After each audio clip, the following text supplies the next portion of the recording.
welcome to all of our distinguished speakers, moderator, professionals, academics, students, and participants joining us from across Sri Lanka and overseas.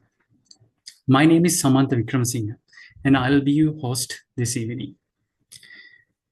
On behalf of the organizing committee, it is my great pleasure to welcome you to webinar number 8 of the national webinar series, Climate Smart Sri Lanka, Awareness to Action, Threats, Vulnerabilities, Lessons Learned, and Future Preparedness. This webinar series is organized and hosted by Sri Lanka Technology Campus, SLTC, under the guidance of our Vice Chancellor, Professor Chandrika Wijeyaratne. SLTC is a Ministry of Education recognized non-state degree awarding higher educational institute committed to delivering high-quality, industry-relevant education aligned with national priorities. As a proud member of Sri Lanka Association of Non-State Higher Education Institutes and the Association of Commonwealth Universities, and ranked among Sri Lanka's leading private universities, SLTC is honored to lead this initiative as a part of our broader commitment to strengthening climate resilience and advancing sustainable development in the country. We are also deeply honored to have the Institute of Environmental Professionals Sri Lanka, IEPSL, as a strategic partner for this initiative. IEPSL is the nationally recognized professional body for environmental practitioners in Sri Lanka, dedicated to upholding professional standards while sharing expert knowledge for the benefit of the nation and the wider public. This webinar series was developed in direct response to the increasing frequency and intensity of climate-induced disasters affecting Sri Lanka. Our objective is to move beyond awareness and toward action through evidence-based discussions, professional insights, and practical strategies that can inform preparedness, policy, and implementation.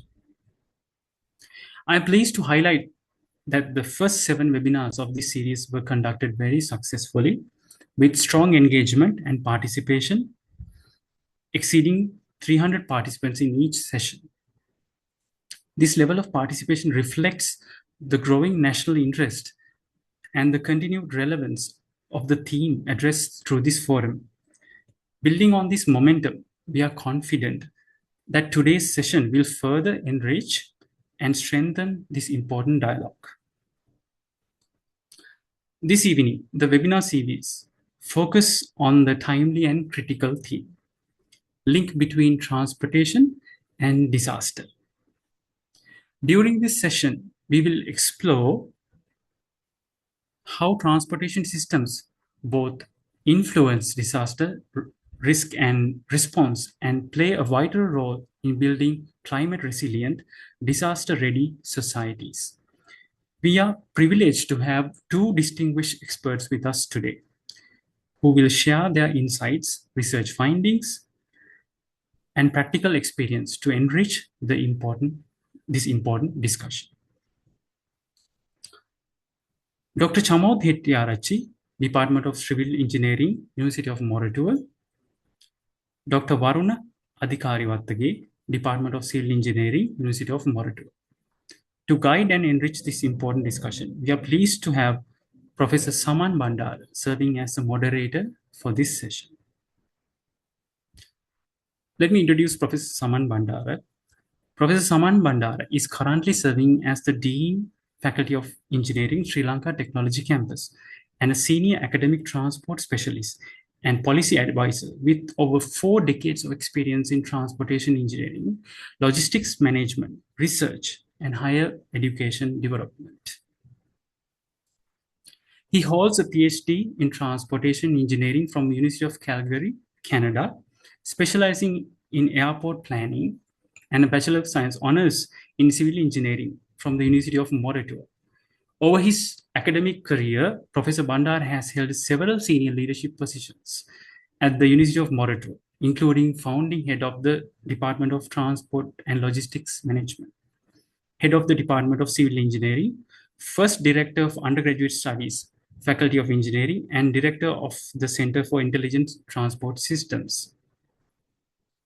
Now, at the national level, Professor Bandar has made significant contributions to transport policy and infrastructure development in Sri Lanka.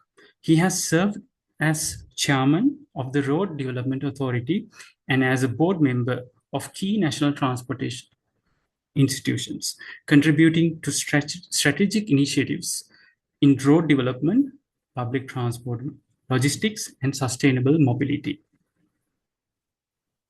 Professor Bandar is a chartered engineer and a fellow of Chartered Institute of Logistics and Transport. He has provided professional leadership as chairman of the Chartered Institute of Logistics and Transport, Sri Lanka, and has served as president of the Sri Lanka Evaluation Association and the Highway Engineering Society. He has also contributed to numerous expert committees on transport planning, road safety, airport development, and infrastructure evaluation. His research interests include traffic engineering, public and freight transport, intelligent transport systems, airport and road planning, monitoring, evaluation, and environmental impact assessment. He is a co-developer of Uniroad traffic signal system. Now, before we dive in, this is a free live webinar conducted via Zoom platform from 7 p.m. to 9 p.m. and participant will receive an e-certificate upon successful participation. At this point, it is my pleasure to formally hand over the session to our moderator, Professor Saman Bandar, who will take the proceedings forward. Thank you all once again joining us in this evening, and we wish you a very engaging and insightful session. Over to you, Professor Bandara. Thank you, Samantha, for the kind introduction. So, good evening, everyone, and very warm welcome to all the speakers, my colleagues, students, and participants joining us today from within the country and outside. It's a pleasure to moderate this session of the webinar series. This is the 8th one, the Climate Smart Sri Lanka, Awareness to Action, where threats, vulnerabilities, lessons learned, and future preparedness will be discussed. On behalf of the Sri Lanka Technology Campus, I would like to thank all of you for taking time to join this interesting discussion and also somewhat important. In recent years, we have clearly seen that the climate-related hazards are becoming more frequent and also more severe. Floods, flash floods, landslides, coastal erosion, these are increasingly affecting many parts of Sri Lanka and also the entire world. So these events are now no longer isolated incidents. They are part of a broader pattern of climate vulnerability or variability that we need to understand and respond in more efficient or effective manner. If I take the recent example, actually this the very reason for this webinar series, the Cyclone Ditwah, which affected Sri Lanka between, I think, late November to early December. So this Ditwah cyclone brought intense rainfall and triggered floods and landslides in many districts like Kandy, Badulla, Nuwara, Mahatale, Kurunegala, etc. So due to this, one of the most visible impact was on transportation network. Roads were flooded, railroads were washed, bridges washed off, landslides blocked many hill country routes. And not only that, several communities were more or less cut off from essential supplies and services for sometimes a couple of days. So events like this remind us that the transportation system are much more than just roads and bridges. Actually, during disasters, they become critical lifelines because the transport network allows emergency teams to reach affected areas, enable evacuation, and ensure that food, medicine, and other relief supplies reach those who are in need. When the transport networks fail, the entire response system becomes very much more difficult. So at the same time, we are also reminded that the transport systems operate within a highly interconnected global environment. If I take an example from present, the tension in Middle East involving Iran and Israel and US have affected the regional airspaces, shipping routes, the global energy supply chains. And there is a concern of disruption to important maritime routes through the Strait of Hormuz. So these have already influenced the global oil market and also the economy in many parts of the world. Even though we are far away from this area, we feel the disruption, right? So these examples highlight, even though it is not really related to climate change, what we can see here is the transportation is one of the most critical infrastructure systems that support modern societies. So without transport, the whole economy and the lives of the people are at stake. The transport actually connects people to employment, education, market, and other services such as health, food, etc. So it supports the trade and economic development. At the same time, transport systems also influence land use patterns, urban expansion, development, and also contribute towards affecting the environmental conditions. So therefore, it's important that the relationship between transportation and the disasters to be understood because they are very complex. The transport systems can contribute to environmental pressures. And also they can be affected by disasters. And also, we know that they play a vital role in disaster response and recovery as well. So transport is the culprit for greenhouse gases, especially in Sri Lanka. And also, due to climate change, transport get affected. But in order to respond, the transport is required. So it's very interesting. So today, we are focusing on the topic, the link between transportation and disasters. We are very fortunate to have two distinguished experts from the Department of Civil Engineering, University of Moratuwa, to take us through this discussion. The first presenter is Dr. Chamut Hettiarachchi. He is no stranger to SLTC. He will focus on threats and vulnerabilities.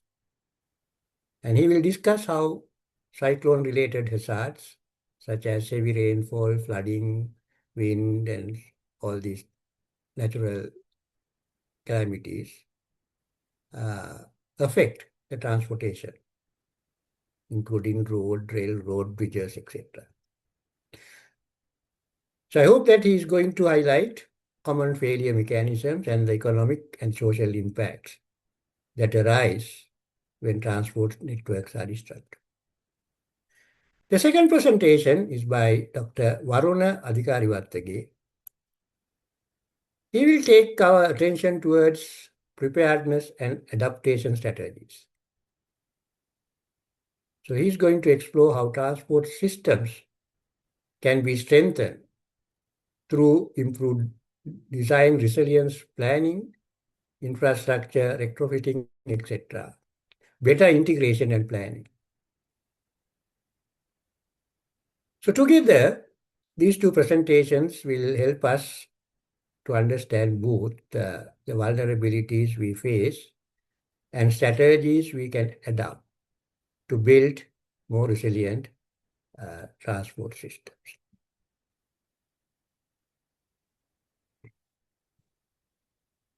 So when it comes to climate change related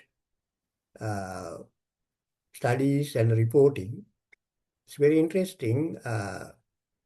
The transport falls under mitigation sector as well as adaptation sector. As I told you, transport contributes as well as it gets affected. So we will listen to the presentation. And while listening, I encourage you all to think about some key questions. How we can ensure that our transport networks continue to function during extreme events. And also we have to think whether our current infrastructure design standards adequate for future climate conditions.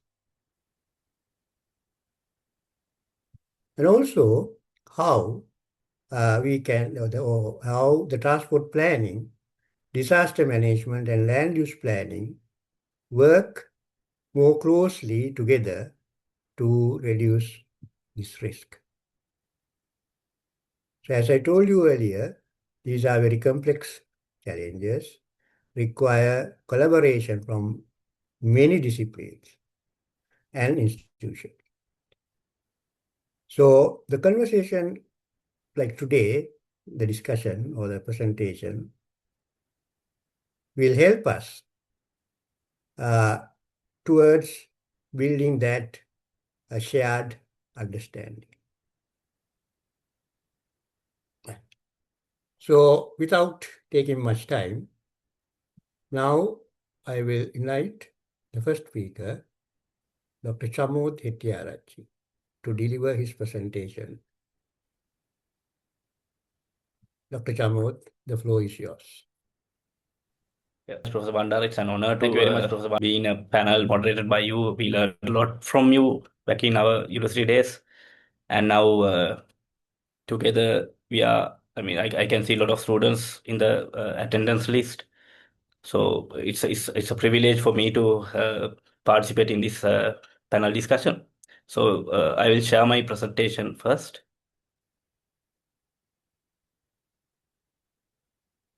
Okay, wait. We see the, okay.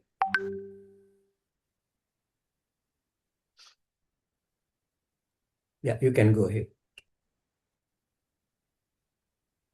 Okay, so good evening, everybody. So today we will be talking about the link between transportation and disaster. Basically, you can see the background also on your left-hand side. We have like a landslide occurred, the bridges are collapsed, and the communities are isolated. And on your right-hand side, we have a smart uh, a city or a smart country. So our goal should be from these catastrophic events, how can we convert this to an opportunity? So every crisis is an opportunity. So how can we go forward with positive thinking and adapting better technologies in future? So in that regard, we will discuss why the transportation is important in disasters, basically. So you can see the roads or the transportation links are very much important when during a disaster, the emergency response and evacuation needs some roads. So when a cyclone approaches, how do you evacuate people? So you need roads, right? So when someone is injured, you need ambulances. How can ambulance approach that person? So you need roads. So without functioning transport, the emergency response simply doesn't function. So people might die waiting waiting when they are waiting for evacuation. So the second, also the transportation provides a critical economic backbone. So it needs to maintain its essential business operations. So whether we have like disasters, the country have to go forward, go ahead. So the healthcare facilities need supplies. Best example is now recent cyclone Ditwah isolated the Kandy hospital. When that happens, the oxygen supply was totally halted, and some uh, road has to be quickly cleared so that oxygen supply can be uh, provided to the Kandy hospital. So the RDA quickly cleared one route so that the oxygen supplies can be delivered to the Kandy hospital, so that patients of Kandy hospital will not die due to the lack of oxygen. So those are the criticality of having road networks or in whole transportation links in a disaster. Okay, and also the supporting communities continuity and stability. So without any transportation or without a road network or properly functioning road network, this will never happen. And third is the supply chain reliability. So there are certain factories, there are certain supermarkets that relies on just-in-time logistics operations. So they don't have stores, so they need every day delivery of goods and supplies so that they can function their factories well. So if the supply chain is broken, the economy stops. Because of that, also the transportation is very much important when it comes to a functioning of a country. And finally, during the post-disaster recovery also, I mean, once the cyclone happens or maybe flood happens or maybe a seismic event happens, so we have to recover. So when during the recovery process also, we need to supply goods and logistics, goods and facilities, laborers, and we need to build, supply construction materials. So in that case also, properly functioning transport network is very much important. So that's why transportation is very important. I mean, I would say the most important or critical factor in disaster management or disaster resilience. So this is a two-way relationship. So let me start with the fundamental question. So why does transportation matter so much during disasters? So first, emergency response and evacuation. When a cyclone approaches, so how do we evacuate people? Roads. And then if infrastructure damage and structural failure happens, then how can we further evacuate or further take the relief measures? And if the network disruption and connectivity collapses, what will happen to during the disaster? The people will further in trouble, and also the service interruptions that will cause cascading economic effects. So if the service, let's say the fuel is not delivered properly, distributed properly, then the local businesses cannot run, and the local goods maybe produce the crops. If the farmers cannot deliver their crops, then the livelihood will affect.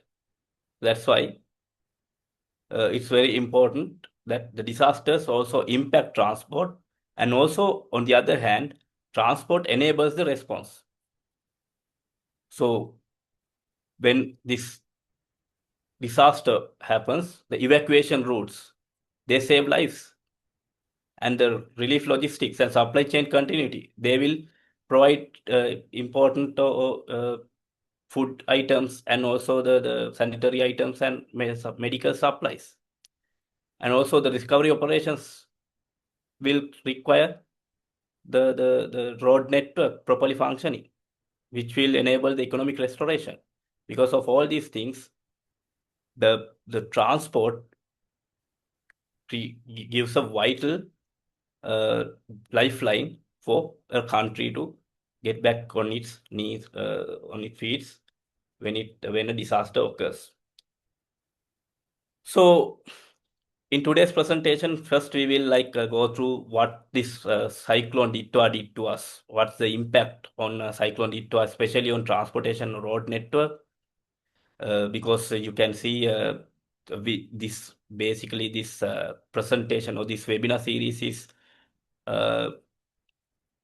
organized based on the cyclone Ditwah. So that's our most recent example, so that we can take lessons from that Ditwah and then go forward with when it comes to the next. Hopefully, there will not be any such events, but in future we cannot predict. So if such disaster occurs, how can we build better? And then in the transport role in disaster management, what's the role of transport during this management of the disasters? And the new paradigm shift from the traditional road classes to the economic lifeline. How can we look at roads in a different angle so that the traditional hierarchy of A class roads, B class roads, and C class roads, and prioritizing these roads based on classes, and how can we move from that traditional thinking to new thinking? So we will be discussing that also. And how can we build resilient systems? What materials and technology are available, and how can we use this in a better manner? And how can we quantify the resilience, like how metrics and optimization can be done to prioritize the road network, and also strategic insights and recommendations at the end. So we will discuss all these things within this next 45 minutes. So if you look at the cyclone Ditwah back in November 2025, like less than 3 months ago,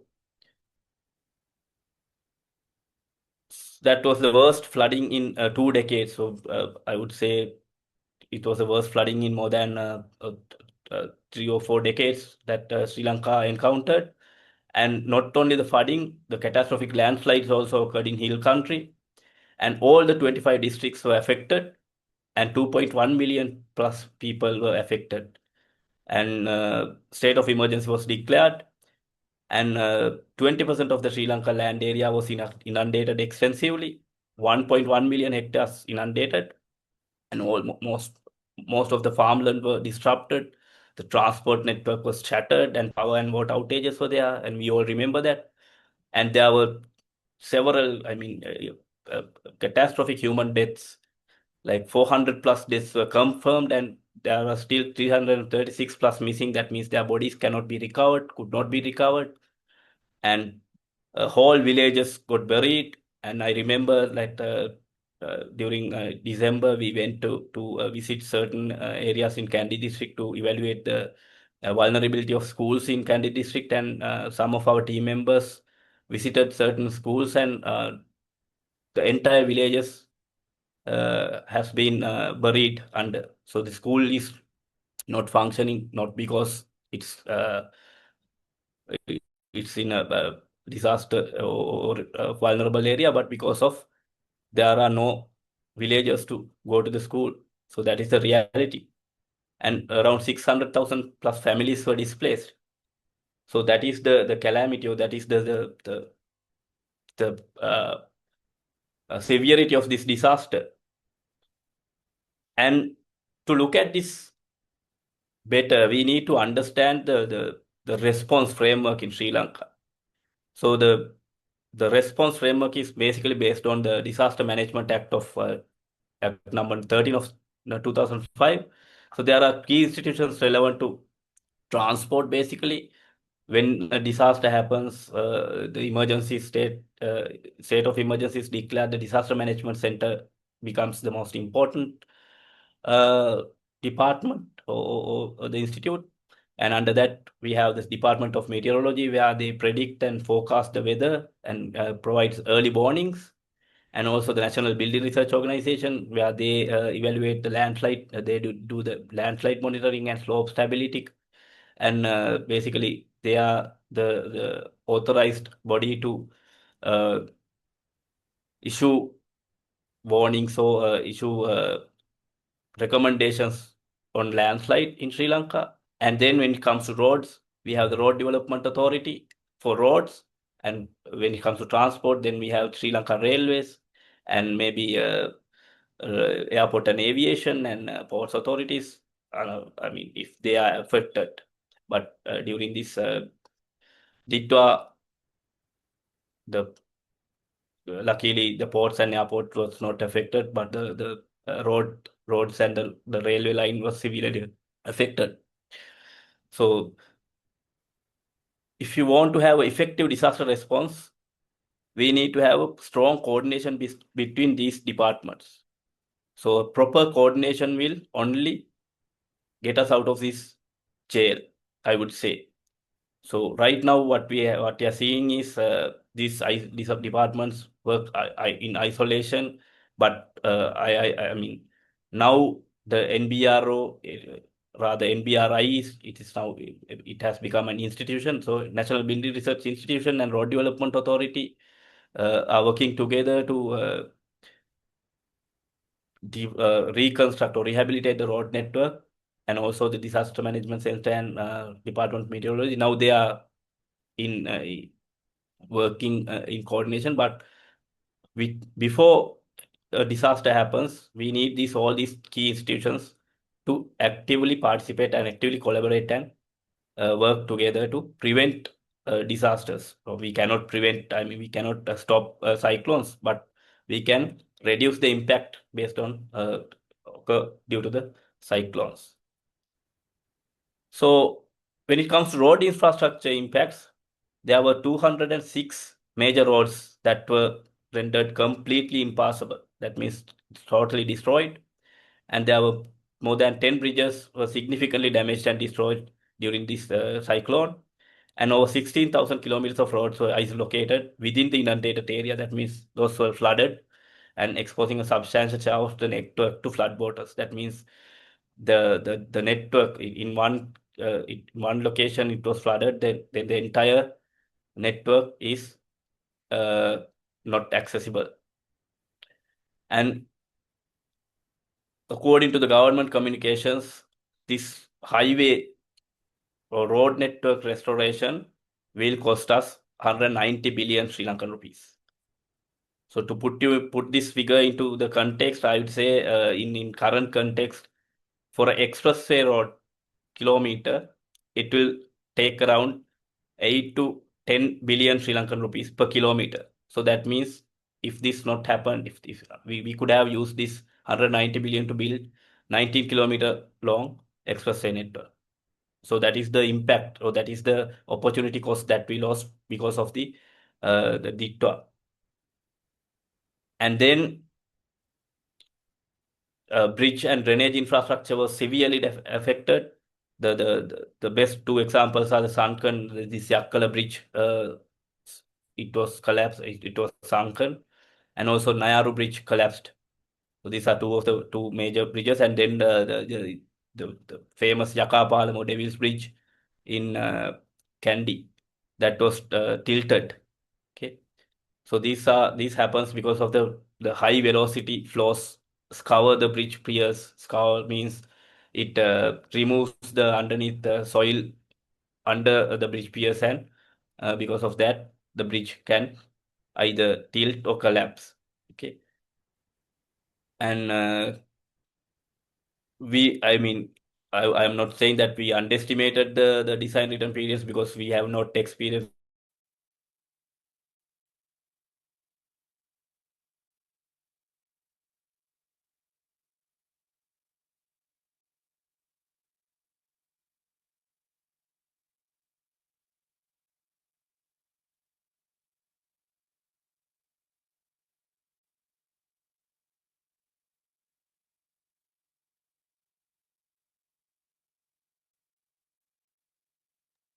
Dr. Chamod, we could not hear you.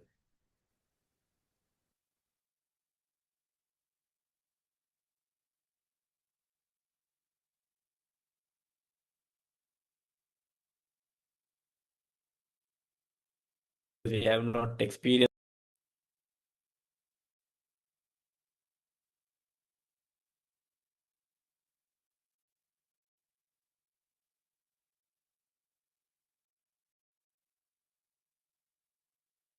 Okay, sorry, I think I got logged out. Let me again. Yeah, we lost about a minute, I think. Okay.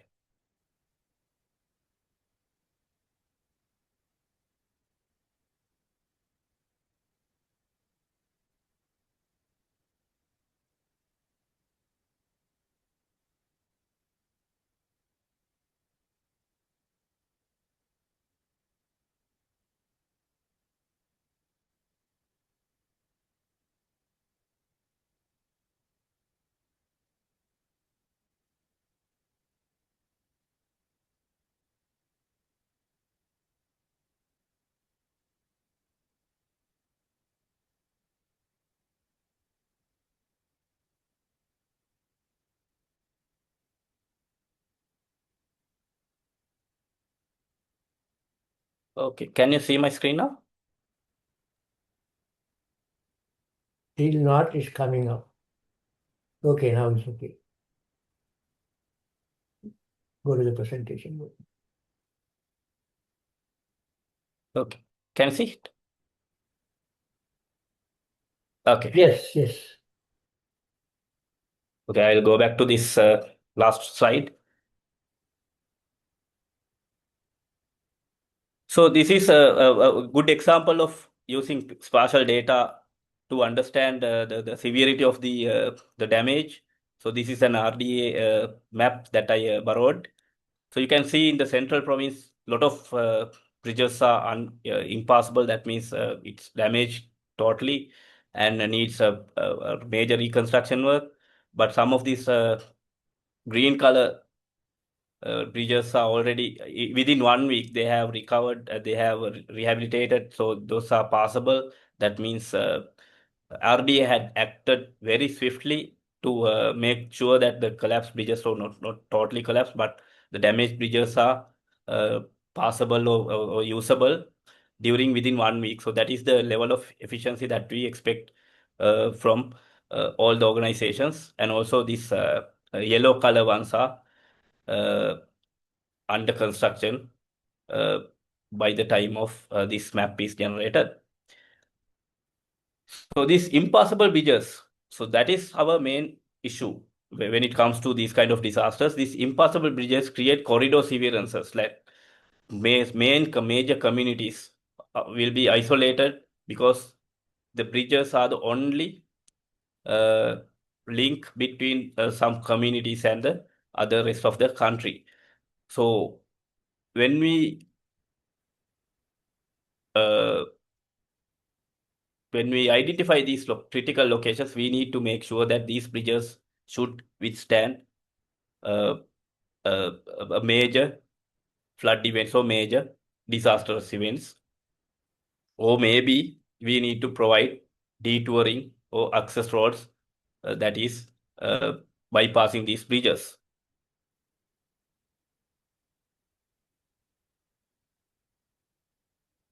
Another one is, I mean, not only the flood, but also because of the flood, the secondary impact was the landslides. So the Kurunagala-Kandy corridor was completely, I mean, not completely, but from several locations, we saw that the landslides occurred. And also the Colombo-Kandy road, A1 road, also from Kadugannav area, the landslide occurred. Because of that, the only access path to Kandy from Colombo side was completely destroyed. That means Kandy was isolated.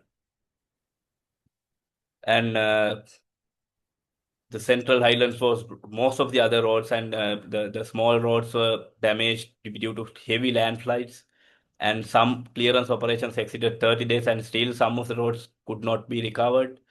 And these are mainly happened because of the insufficient slope stabilization. Sometimes we can see these roads have are going through very steep cut slopes that are not protected properly, that are not protected in the sense not stabilized. The slopes are not stabilized. So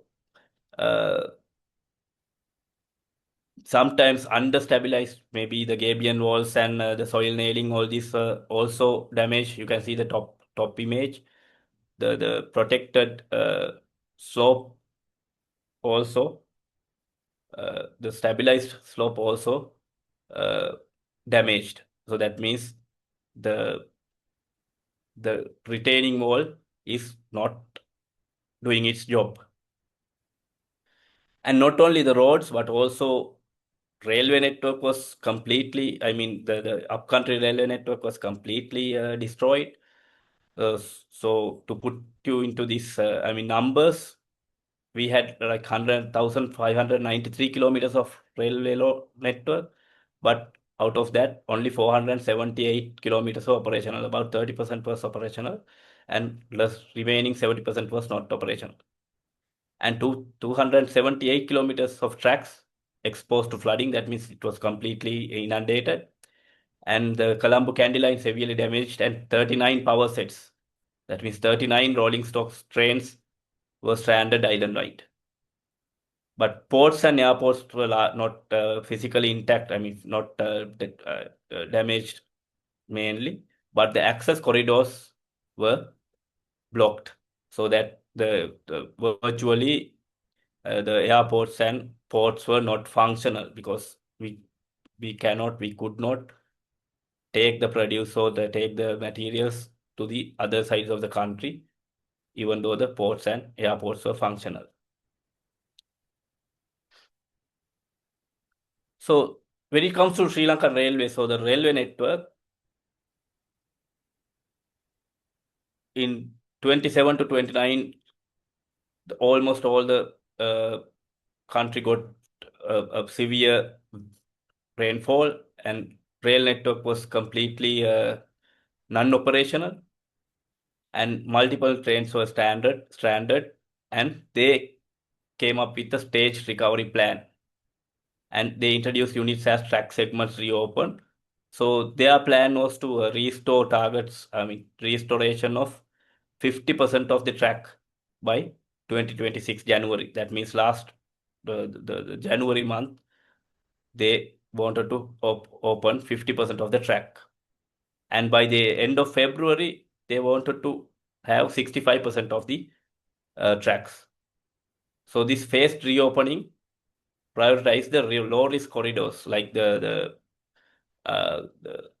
southern marine line, and also the coastal line, and the airport line, and the Nigambu line, all these lines. But however, the most important line, that was the main line from Colombo to Kandy, it was completely shattered, and the estimated cost for reconstruction or rehabilitation is around 300 million US dollars. That's a huge amount, right? So that is for the total railway network rehabilitation. But out of these 300, around 277 million is mainly targeting on main line and the Matale line. So that is the upcountry or hill country line. And the Peradeniya bridge, that was one of the choke points. It was tilted approximately 7 degrees upstream, and it was recommended to have a full structural assessment and reconstruction. Now, Peradeniya University, a team from Peradeniya University, together with foreign experts and Sri Lanka railway experts, they are actively working on rehabilitating this Devil's Bridge or Yakapalam. And the Gampola, Navalapiti, and Matale lines for extensive washaways were observed, and I mean, there were full embankment collapse. The track replacement has to be done completely. And even though there were, I mean, only few locations needs to be replaced or rehabilitated, but the stability of the entire line is questionable. So it will take some time to completely rehabilitate the entire upcountry line. And these lines are identified as the high priority lines, and foreign technical and financial assistance are sorted for these lines. And as a disaster for country, the total losses are expected to be estimated to be around 6 to 7 billion US dollars. These are direct losses. Indirect losses can be more than like 15 billion. And the World Bank assessed that direct physical damage to properties is around 4.1 billion. That represents around 2.5 to 4% of the GDP. And the road network requires around 990 billion Sri Lankan rupees. And the reduction of the growth or GDP growth impact is estimated to be 0.5 to 0.7%.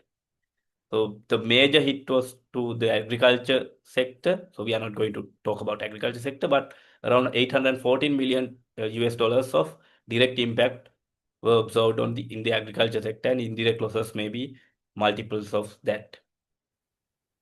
So not only the financial impact or the economic impact, the social consequences are very much. There were isolated communities, whole villages cut off for 2-3 weeks because of the isolation or the damage of the road network, and the healthcare access impeded. Ambulance responses were, the times to response by ambulance was increased, increasing the number of deaths because of the treatment delays, and around 233,000 people displaced to emergency shelters. That's a huge secondary humanitarian crisis. So how can we prepare our transport network? How can we pre-identify evacuation routes and evacuate? So this is the most important thing. So first, what we need is to pre-identify the evacuation routes. So normally, sometimes, let's say meteorological department want that within next 6 to 12 hours or maybe within next 24 hours, we will encounter a very heavy rainfalls.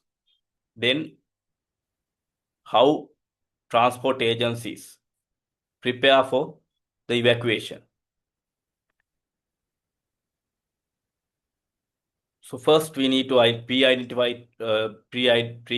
the evacuation routes, and then not only that, the early warning systems require accessible corridors for effective dissemination and movement. So even though the early warning systems are given or early warnings are given, if the villagers or the community or citizen cannot evacuate because the accessible corridors are affected, then there's no point of having early warning system. So transport planning should be done in a way that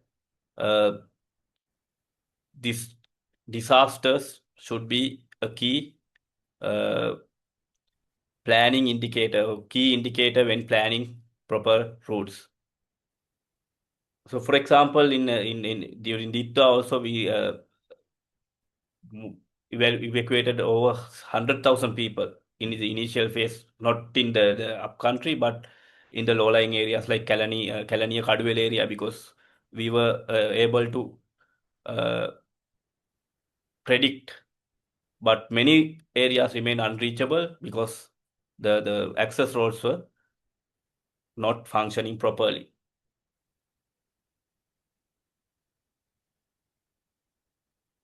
So there's this ADB Build Back Better framework that sets clear refunction timelines for each road class. So this is where we find the gap between the standards and the reality. So if we look at the critical arteries like major roads that was designed for 25 years, less than 6 hours after the disaster, it should be functional. Otherwise, many communities will be vulnerable, and we need to make sure that critical arteries like A-class roads and expressway network should be functional within the first 6 hours. But the reality that we observed was the delays of days. And the other arterials should be functional within the first day. And the collectors or the local roads, maybe C class, B class roads, should be functional within the next two days. But the reality was, sometimes we could not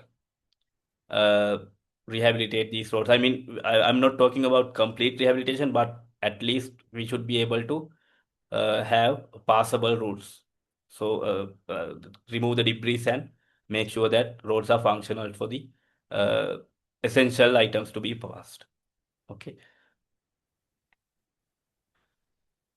So typically in traditional sense of road classes, we are looking at our roads as A, B, C class, where the traditional view is hierarchy-based thinking. For almost like for decades, we classified roads as A class, B class, C class roads based on their physical characteristics, the traffic volumes, administrative hierarchy, and whenever disaster strikes, what we do is we prepare based on the priority of this A, and first we put more money on A class road rehabilitation, then the B class roads likewise. But this approach does not measure a systemic failure or systemic collapse, I would say. Because, for an example, let's imagine a A-class road uh, that serves to traffic flooded, but it has another alternative route that once this A-class road flooded, we can use the alternative route and we can reach the destination. But imagine there's a C-class road that serves a regional hospital that serves maybe 250,000 or 100,000 people. And if that road is the only road that serves that hospital, and if it is flooded, that means the 100,000 people will be in danger, will be in a vulnerable position. So when we think like that, the system impact, then when we rehabilitate these roads, we should put priority to those C-class roads rather than giving priority to A-class roads. So that is the thinking shift that we need to think. So the question or system impact question we need to ask is basically which road failure causes the largest collapse? Collapse in the sense of community and the network. So what our question was is basically which road is flooded. So does it isolate hospitals? Does it halt exports? Does it cut off the entire communities? We are not asking that. So that shift of thinking, that shift of decision making should be done if we want to make sure that the roads or think roads not as just A or B or C class roads, but as a lifeline for economic and socio environment. So when we think like that, we need to have a multidimensional approach. First, we need to check the economic exposure of such roads, and then the social connectivity and the social equity. In the economic exposure, the supply chain losses, the export corridors, the industrial impact on such corridors, and then the social connectivity, the access to the hospitals, schools, and the single link dependent communities, and the emergency relief access, and then the social equity, whether we protect the vulnerable clusters like elderly people or disabled people, and also low income people. So those are the multidimensional approach that we need to uh, look at when prioritizing the investments. So target investments whenever now when we are moving ahead with the rehabilitation process, the target investment should be hazard, network criticality, and community service dependent. All these two should be intersected. In other words, the prioritization engine, so the priority score should be done. So the formula for priority score is normally we have hazard, the network criticality, and also the economic and social importance. So for example, let's take this low level road. It's a high flood hazard. So it's always when the Kalani River is inundated, the low level road gets flooded. And it has zero redundancy. There's no other road that can access certain areas of the low level roads. So there's no alternative routes. And also, even though we have alternative routes, those are also get flooded. So it has a high criticality. And then along this low level road, there are a lot of industrial areas. So the impact on the economy is high. And also it's a highly residential area. Kaduvel area is a highly residential area. So the impact on socio and economic uh, so impact is very high. That means it's an extremely priority case. So we should have extreme priority score. So I will go deep into this hazard and critical, the first two components. So hazard is normally derived from this 2D hydraulic modeling using 30-year rainfall data. And we establish the depth velocity index. Why this depth and velocity? Because if you have like deep but slow flow of water, it might submerge the roads, but it will not destroy it. But if you have shallow but high speed water, it can destroy the roads. What if you have like deep and rapid flows that will completely destroy the roads? So that's what happened in Yakapalam or Devil's Bridge and many other locations also. We had a very deep, very speed flow. So hazard can be identified based on this depth velocity index. And then the network criticality should be identified using this giant connected component, which identifies the connectivity light slice. So giant connected component means the highest link or the highest network that connects most of these nodes. Okay. So whenever a disaster happens, sometimes these links may be flooded or maybe landslides will cut off these links. That will reduce the size of the giant connected network. But the priority should be to maintain as large giant connected network as possible during an extreme event. So that is the hazard and criticality impact scores that we should maintain. And then the third component is socio-economic importance. So freight volumes, we can see like there can be key 5 metrics. The number of freight volumes, the tonnage of export goods and industrial components. So it gives us the economic impact or economic importance of that particular segment, and the firm and worker density, number of firms and workers served. That is also again economic. And then the urban accessibility, access to hospitals, schools, and emergency hubs, the social impact of it, the population dependence, how many residents are relying on a single link, and the vulnerability of the social classes, the communities is low tolerance for service losses. So all these different key metrics can be identified and we can score based on these. So based on all these three components, we can identify the target investment for most critical or prioritized segments. So the 2% rule is a very simple rule. That is so in based on the research finding of Cox et al. Back in 2019, it says that spending just 2% of road value on better drainage and flood barriers yields positive return on investment of for 60% of flood exposed roads. That means, for example, if you are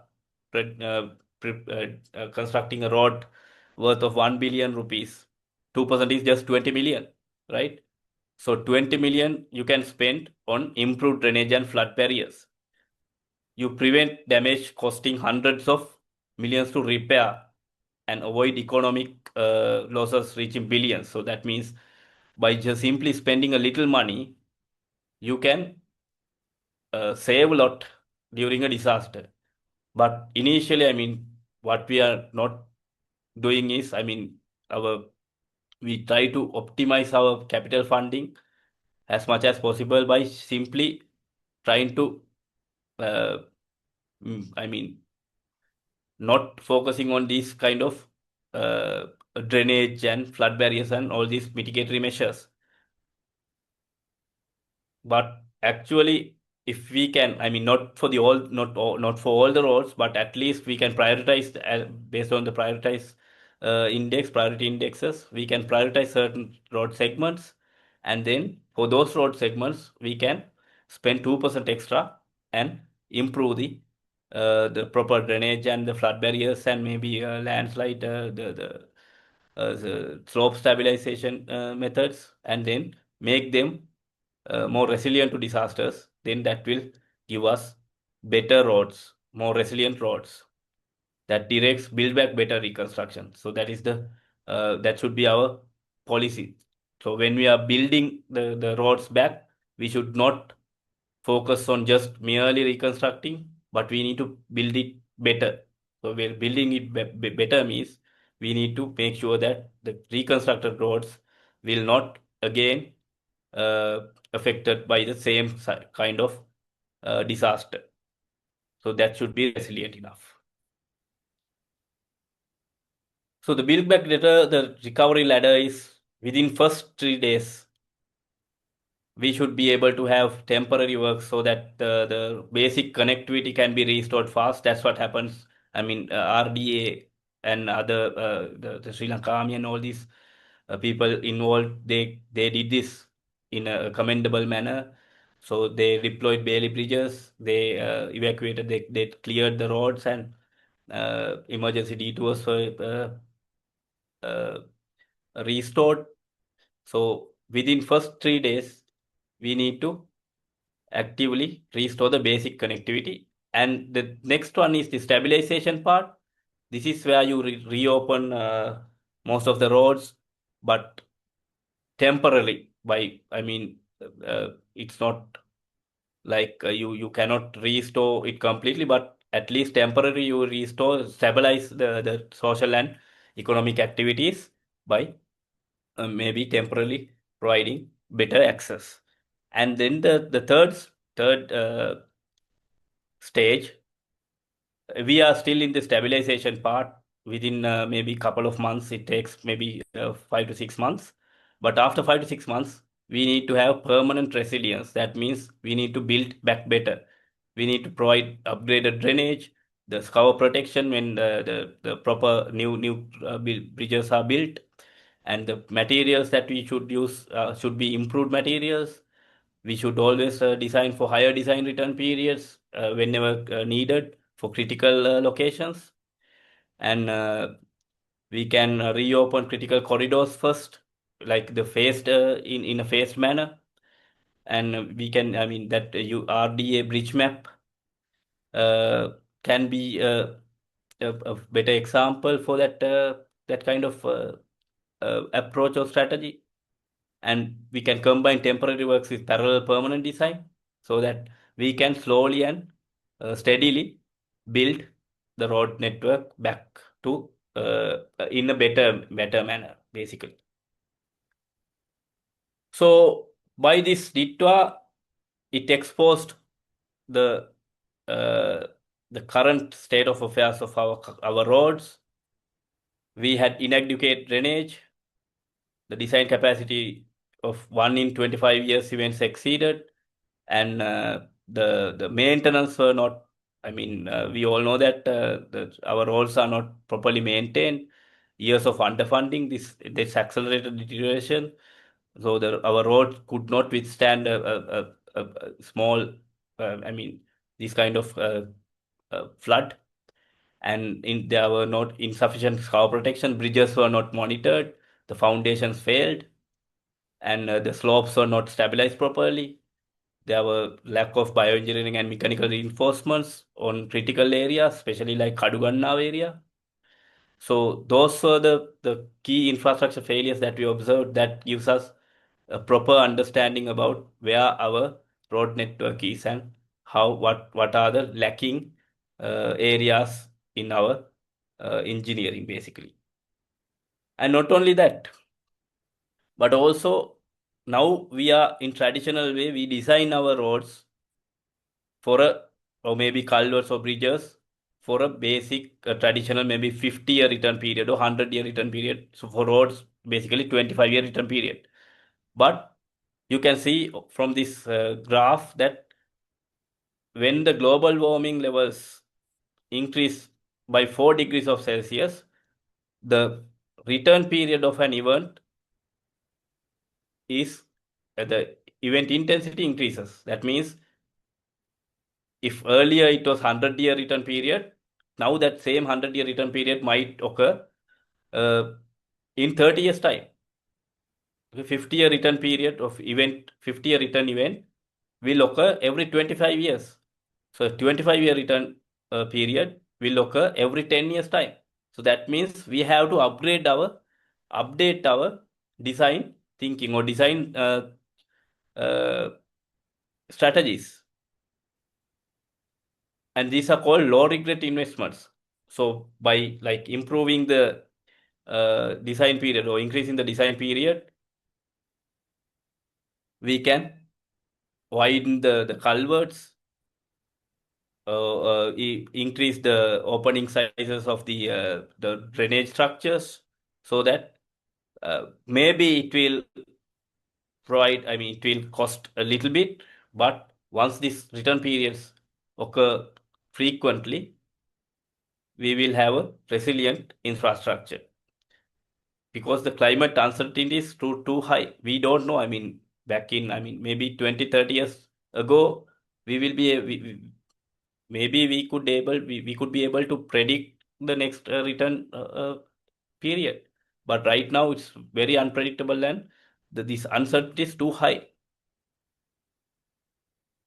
So what we should do is how to provide, how to create better roads. We can use climate resilient materials like the polymer modified binders. So now we use the conventional bitumen, but polymer modified bitumen can withstand heat and it can withstand a lot of uh, stresses, and it also reduces the water infiltration and oxidation. So it improves the durability of our roads. So whenever we construct new roads, we can go for these new technologies like polymer modified bitumen and improve the durability of the roads. And also we can use like dense graded asphalt or stone matrix asphalt for high stress corridors where a lot of vehicles travel, so that the durability can be improved. Roads can be resilient enough to withstand heavy loads. And for unpaved roads, maybe we can stabilize using the cement and lime, and we can use geotextiles so that they will not be washed away during flooding events. So materials reduce the pavement deterioration rates and the lower the life cycle vehicle operating costs as well. And also for underlying layers, we can use cement stabilization, the geogrids, permeable base courses. So what happens now is we don't use these stabilization methods, even though our specifications permit using stabilizations. What we do is, if we don't have enough strong soil, we will transport it from a faraway place, destroying entire mountains.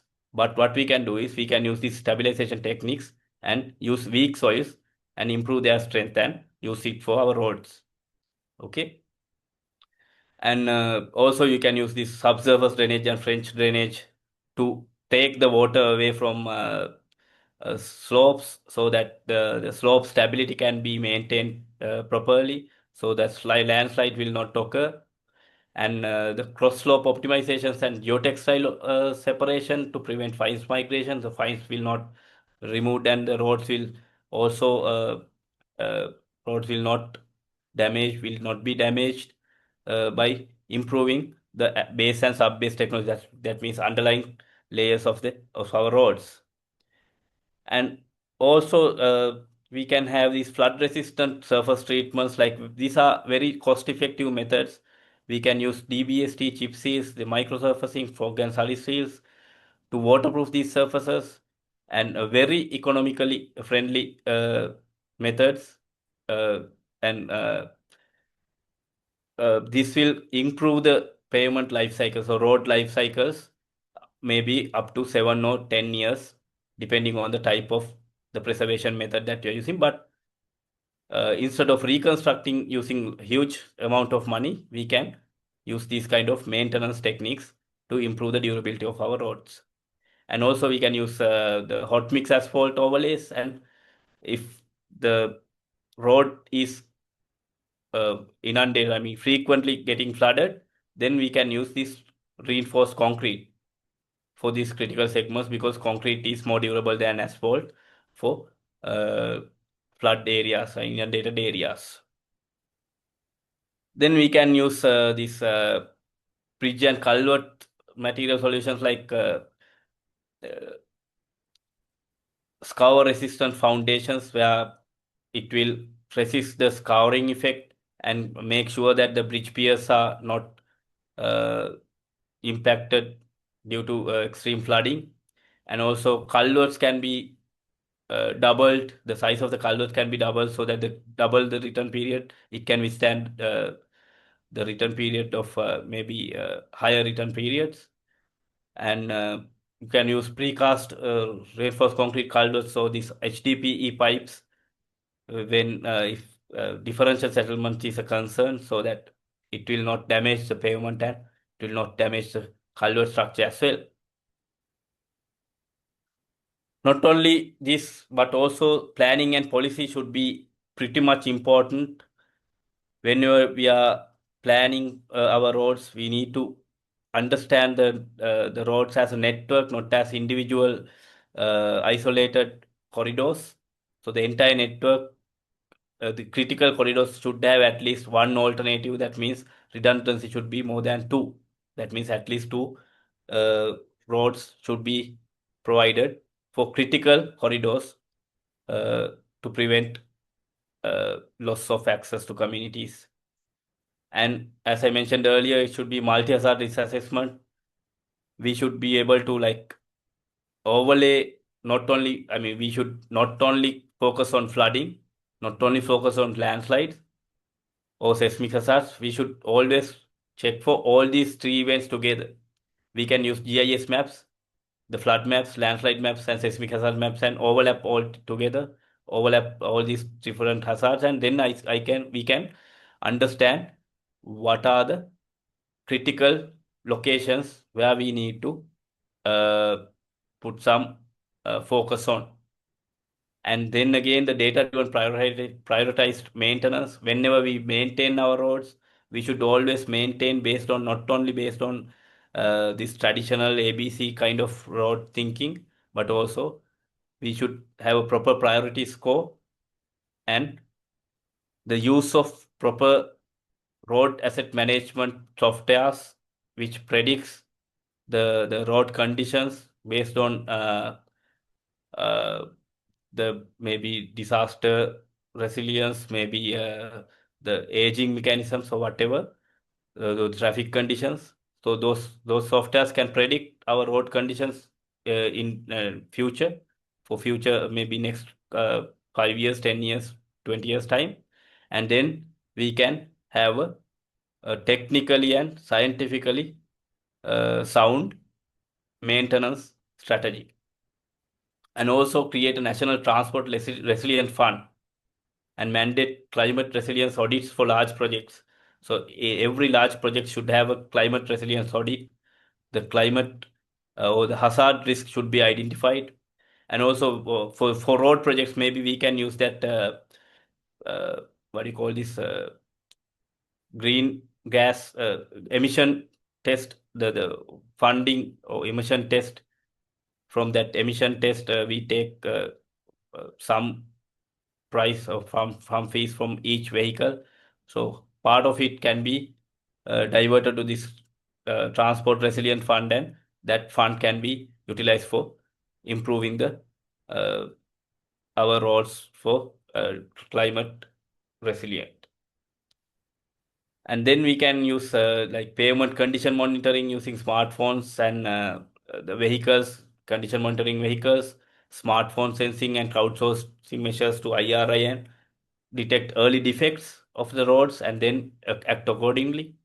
And also IoT sensors for bridges like strain gauges to check the scour detection with real-time alerts, and the GIS-based vulnerability mapping and AI for automated damage extraction from imagery. So from real time, we can measure the vulnerability and act accordingly using artificial intelligence and machine learning to predict the vulnerability and all. And weather to infrastructure integration to trigger pre-positioning and closure protocol. That means we can like the meteorological departments and the road development authorities can work together to integrate and coordinate properly to pre-position and close up. That means you can pre-position Bailey bridges in certain areas where you feel like it will get flooded or the bridges will collapse. Then you can quickly take those Bailey bridges and deploy. Like those kind of strategies should be maintained, applied. And finally, but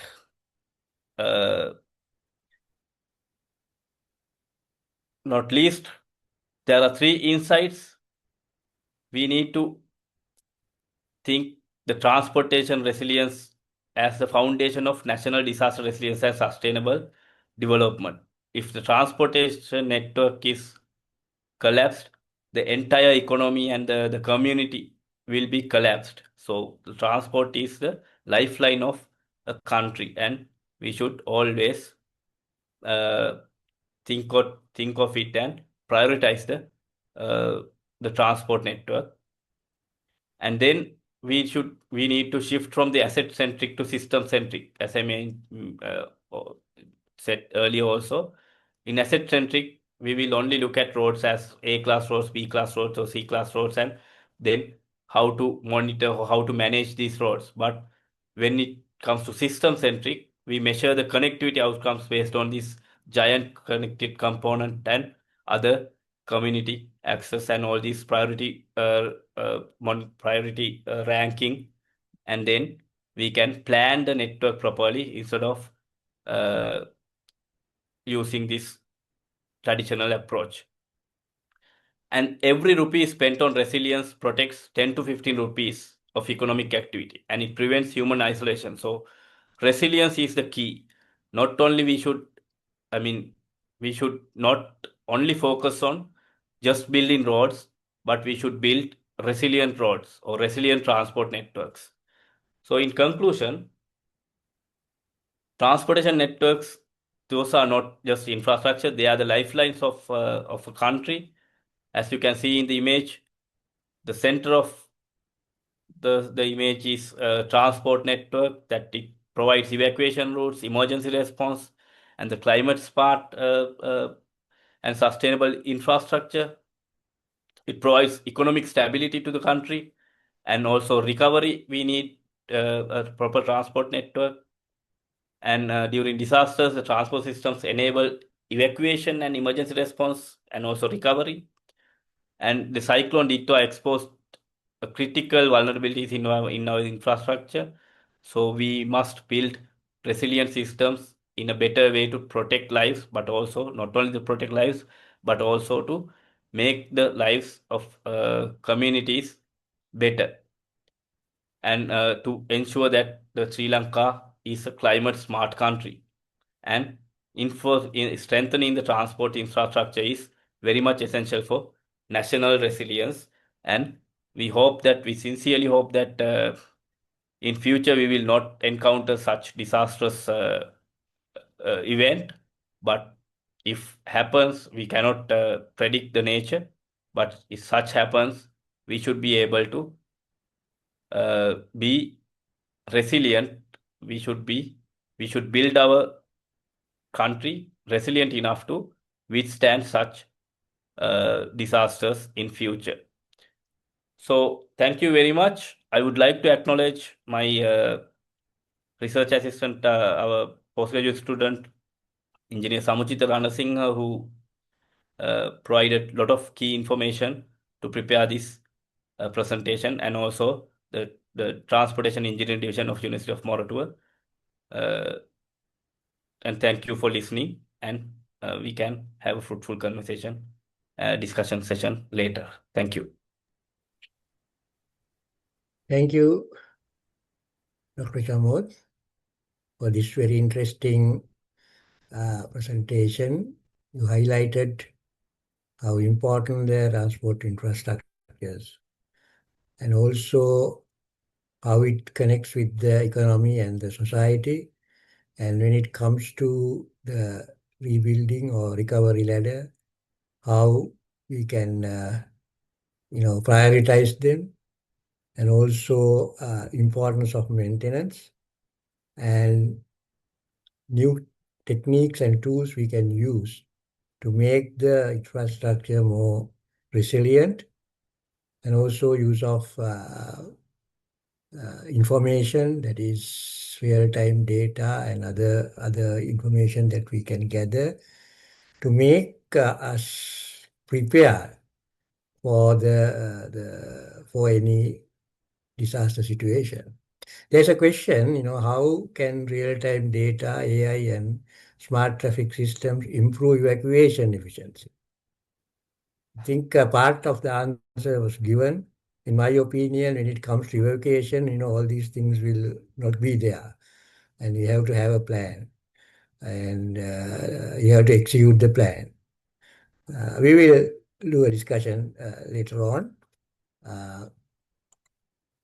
I'm sorry that I didn't get a chance to introduce the two speakers. So let me very quickly introduce the first speaker, Dr. Chamod Ditwah. He's a senior lecturer in the Department of Civil Engineering, University of Moratuwa, specialized in highway engineering with mainly asphalt technology and sustainable pavement management material. He obtained his bachelor's degree and the PhD both from University of Moratuwa, and then proceeded to Tonji University and worked there in Shanghai, worked as a postdoctoral research fellow, and acquired a lot of experience in advanced asphalt material and recycled pavement technologies. So Dr. Ditwah's research centers on polymer and nano-modified bitumen, recycled asphalt pavement, etc. And he has a lot of publications, including authoring a book and published in most of the top journals, top-ranked international journals, and also he's not a stranger to SLTC. He used to be the head of the Department of Civil Engineering prior to take up the position at Moratuwa. And also he received an international recognition called the Belt and Road Young Scientist Award, awarded by Shanghai Science and Technology Commission. So he's a very well-known researcher in the highway engineering in Sri Lanka at the moment. Thank you, Dr. Chamod, for your interesting presentation. Next presenter is Dr. Waruna Adhikariwattage. He is also a senior lecturer attached to the Department of Civil Engineering, University of Moratuwa. He holds a bachelor degree in civil engineering from Moratuwa and master's degree in actually transport and logistics management, the first graduate student from that department, and then proceeded to University of Calgary, Canada to obtain his PhD in airport planning. So his areas of research and specialization, in addition to the airport planning, extend towards urban mobility, emission quantification in transport, the e-mobility, and systems analysis, network, and the transport system optimization, etc. So I will now invite Dr. Varuna Adhikarivattage to make his presentation more towards the planning and the policy related to, when you are facing disaster situations. Dr. Varuna, over to you. And thank you very much for giving me the opportunity to present at this important panel discussion. So let me first share my presentation. My screen is visible. Right. Okay. So I think Dr. Chamod gave a very extensive introduction to the link between transportation and disaster. So what I'll be basically talking about will be how transportation is both a contributor to disaster as well as it's a victim of disaster, and also looking at transportation as a critical infrastructure and enhancing its resilience that will lead to enhancing the resilience of the whole community. So as you all know, transportation is a very essential component of our modern society, which, improving transportation basically is improving accessibility as a function of mobility and connectivity, which then reduces cost of transportation and enhances or makes mobility easy, which then in turns increases productivity. And also, so it enhances our quality of life. Then we'll look at basically what is a disaster, because we are trying to investigate or discuss about the link between transportation and disaster. We all know the importance of transportation. So disaster has various definitions. Of course, if you refer to different sources, you will identify different definitions. So if I quote the International Federation of Red Cross and Red Crescent Societies, disasters are a serious disruption to the functioning of a community that the community itself cannot cope with on its own. And the other important thing is a disaster is caused by a natural hazard. So notice that the difference between disaster and hazard is separate here, because a hazard can be either natural, man-made, or technological, but a hazard will not necessarily be a disaster. So a hazard becomes a disaster only under the conditions of various factors of exposure and vulnerability of communities, and which is very important in terms of the message that the United Nations Office for Disaster Risk Reduction is trying to take out to the international or the global community, that no natural disasters. What they are trying to stress is the word natural disasters is wrong. Actually, what we have is natural hazards. And it is that the human decisions that we place ourselves exposed and vulnerable, which lead to disasters.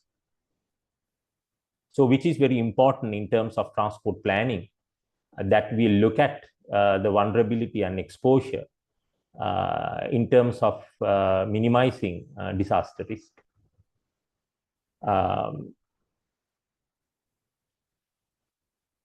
So let's also look at the disaster risk framework, it's important that we look at it quantitatively, where I think, as Dr. Chamud also mentioned, evaluating the disaster risk of transportation infrastructure and investments is important. So then we are looking at disaster risk quantitatively. We take three components to define disaster risk. That is the hazard, or more the probability of a particular event of certain magnitude happening, in the sense that it can be a flood level, and or it can be a certain magnitude of earthquake, or it can be a certain type of landslide occurring. And also it has to be specific to a particular location. And then we are looking at the exposure multiplied by vulnerability. So the exposure multiplied by vulnerability together is the kind of the consequence. So disaster risk is probability into consequence. So the exposure is the measure of how much people or assets are affected by the disaster. And it is also, we can refer it to the density or the population, the land use at different locations from a certain hazard. So the image that I've used is the Kalani River, somewhere close to Orgodavatta, as a result of Ditwah cyclone, the flooding that had occurred. So you can see the hazard is the flood level at different locations at different intensity, and the exposure, you can see different communities and different densities of residential area, residential and commercial facilities located exposed to the disaster, which is exposure at given location. And the vulnerability is the susceptibility to damage, to harm. Right? How likely a certain asset or a community can be harmed by the disaster, which is a function of its resilience, basically. Where, like if it is road, it is the material and the technology used for road construction and the road maintenance practices. If it is building construction, it is the material and construction technology that is used, which determines its vulnerability. So hazard into exposure into vulnerability is disaster risk. So if you zero any one of them, disaster risk is zero. So we can see even from this, the hazard is not the main component of disaster risk. It's just one element, and it's the exposure and vulnerability that make it a disaster.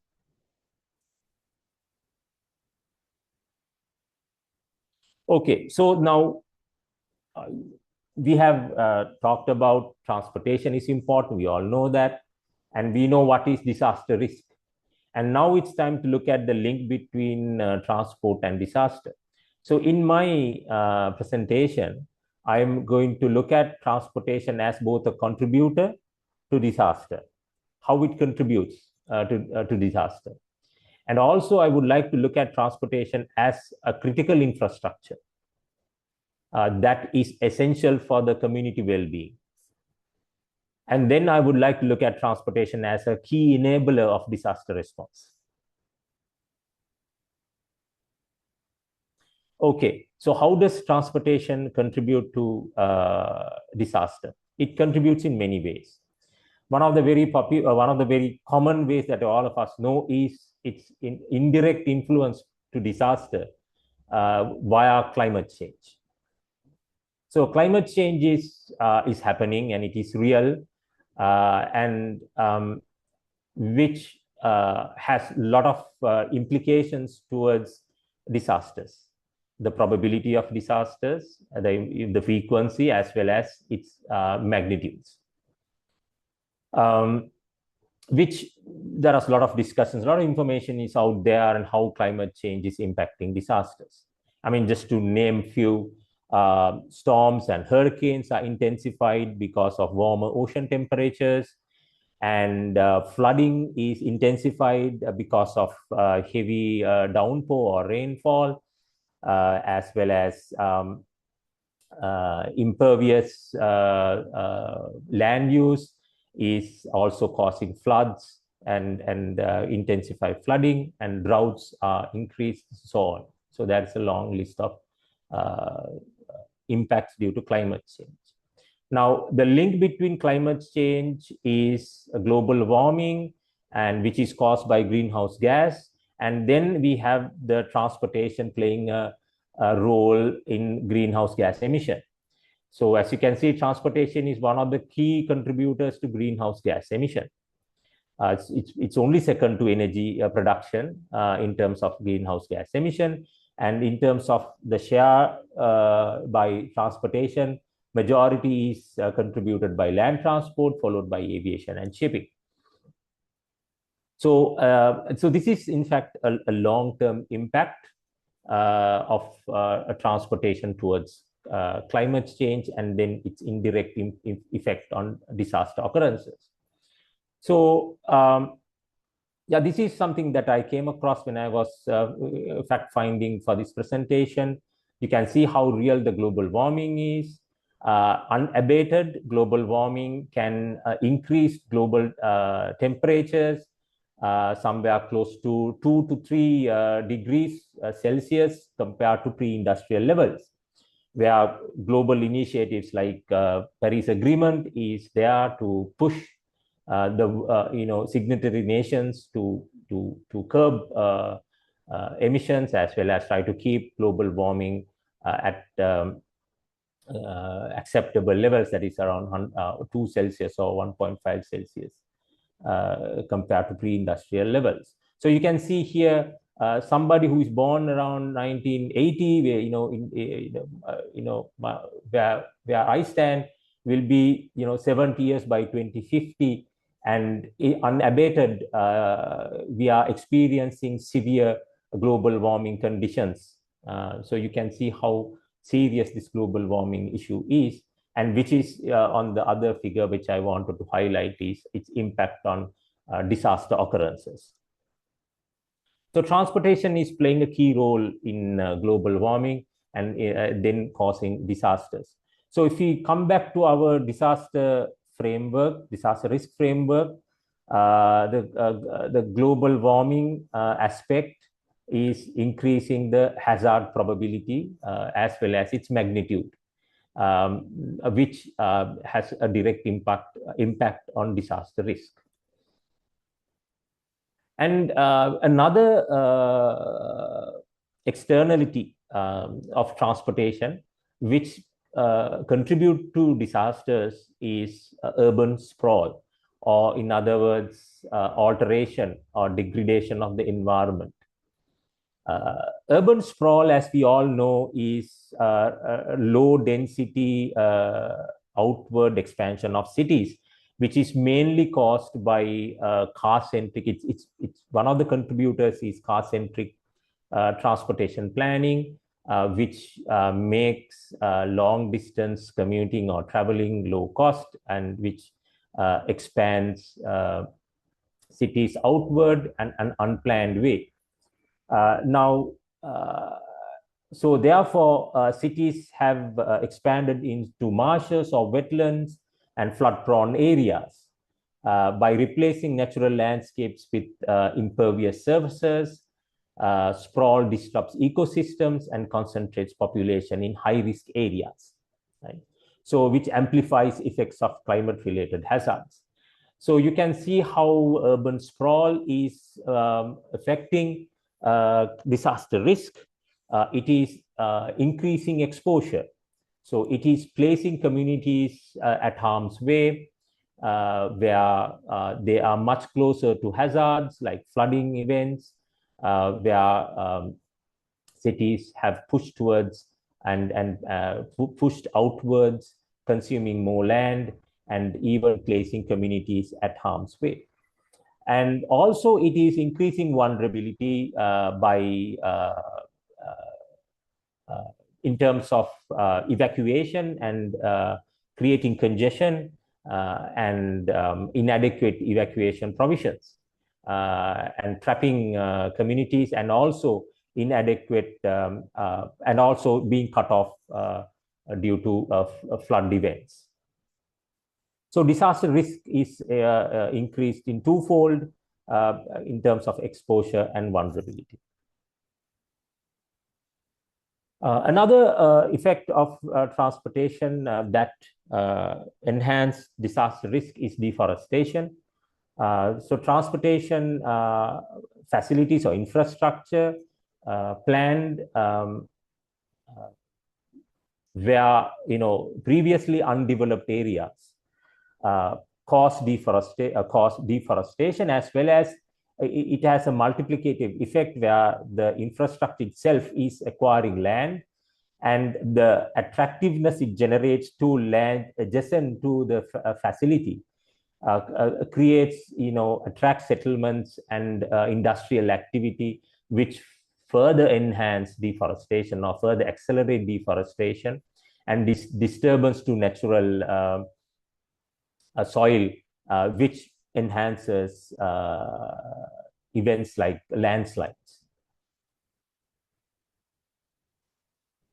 So let's get back again to our disaster risk framework. It increases hazard probability by disturbing natural land, and it increases exposure by putting community at harm's way, and also it increases vulnerability by having community that is isolated by disasters, which we experienced recent Ditwah cyclone, where villages were completely cut off for several days. And transportation is also, now when we look at other types of natural disasters, which are like disease spread like COVID-19 and where other pandemics, transportation acted as a disease vector. Transportation enhanced the exposure of communities. In fact, transportation, high mobility transportation, so mediums like aviation, spreaded disease in matter of a couple of days to different parts of the globe. So, so here, transportation acted initially as a mechanism to spread the disease, where most transportation mediums like aviation and long distance train and bus travel put a lot of people into confined space and keep them for a long duration. Ventilation is limited, and so it's kind of a cocktail for disease spread, or a perfect recipe for disease spread, and which we saw where the pandemics like COVID-19 was initially spread from its sources to other parts by aviation mainly. And of course, later on, transportation limitation of transportation was able to contain the spread of disease. So in this context, transportation again enhanced the disease spread or the disaster exposure, which increased disaster risk. So now, yeah, so those are the ways how transportation contribute to disasters or enhance disaster risk as a disease vector, deforestation, urban sprawl, and climate change.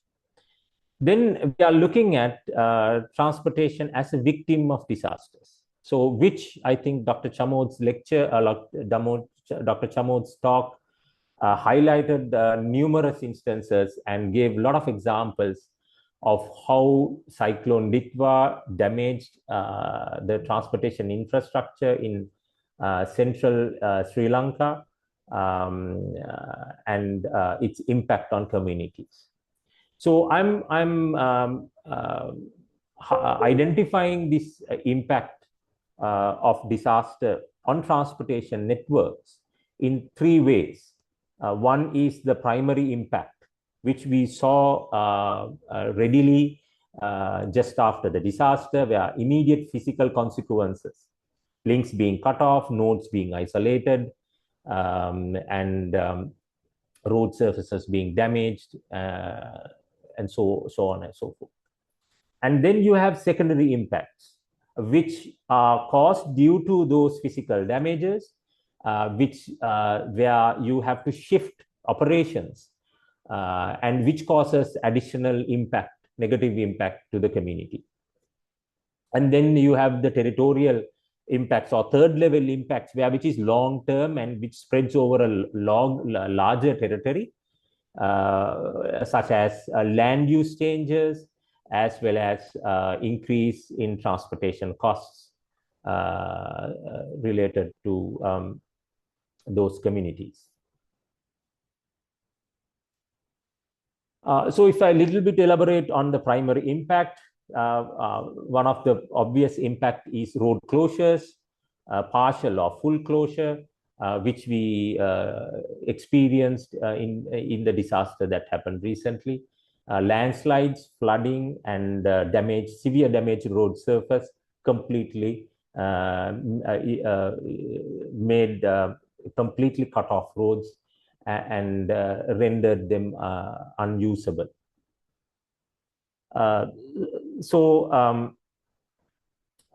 Now, this is caused by flooding as well as landslide. So structural failure, massive events, not even by the cyclone Ditwah, other disasters like earthquakes also cause this type of blockages and closures in the transportation network. Now, these facts were presented by Dr. Chamod, how many road segments were damaged and bridges were damaged due to Cyclone Ditwah. So which is the initial damage to the transportation network due to the disaster. And also part of that blockage or the closure is isolation of communities. So several landslides happened, some of them related to major road corridors, which cut off several villages in the Kandy and Kurunagala area for several days, which they were deprived of basic food, water, and essential supplies. So this is the direct impact to transportation network as well as the communities due to the disaster occurrence. So this is not related to Sri Lanka, but I just wanted to bring up an example where an airport is flooded due to a cyclone in India, which cuts off a vital node in air transport network.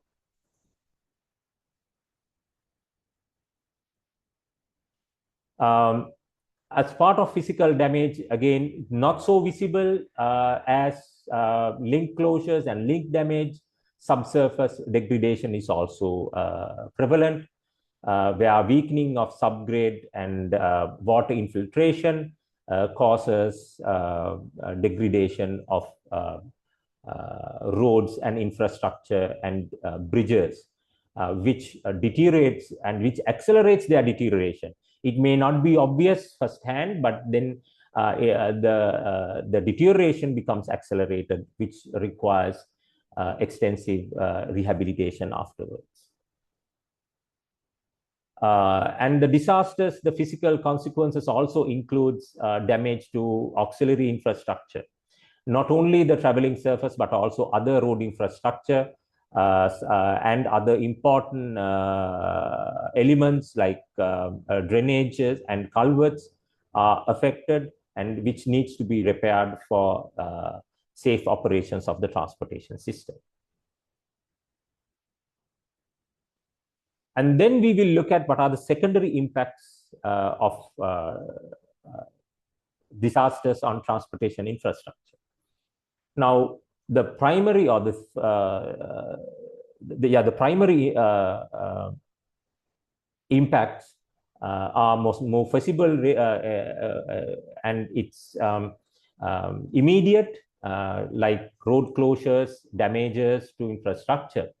And the secondary impacts are the consequences of those damages, where operational shifts have to be done, traffic flow need to be diverted to alternative routes, and which reduces, which as a result of network capacity. Network capacity is reduced due to link closures, node isolation, and which increases traffic congestion and which requires diversion to alternative routes.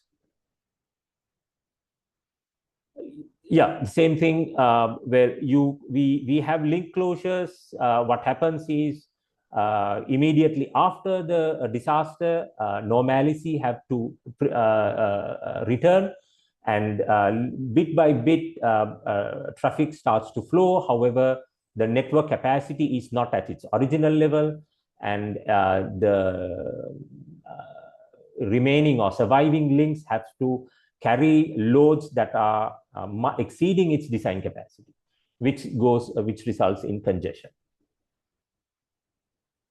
So this systematic congestion results in a sharp drop in travel time and travel cost increase. So which requires diversion to alternative routes, increases travel time.